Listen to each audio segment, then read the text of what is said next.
This is Tim here from Your Six Studios. Today in this video I'm going to show you how to fix your volume buttons not working for whatever reason. Maybe they're stuck on your Android phone. So there is an application we can get, but just go up and down on your buttons and just see if you can just lodge those for whatever reason. Just do that numerous times, but there is a workaround.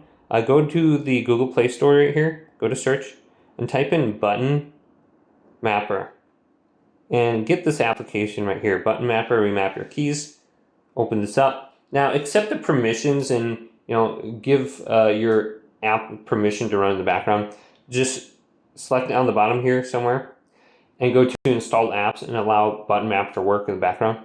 Now once you do that, we can just go to volume up, tap customize, go to single tap, go to no action, double tap, no action, long press, no action. Then we can go back, do the same thing for volume down, all three of those. And when you do that, this button on the side is not going to do anything anymore. Then we can just adjust the sound right here.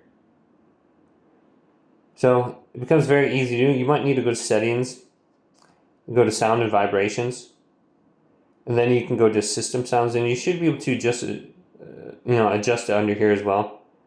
So we can just go to volume right here. Here's the volume mixer. And just adjust it under here how you want it.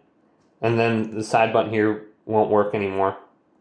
So if you have it stuck, it's probably going all the way up or all the way down for you. But hopefully this video did indeed help you out.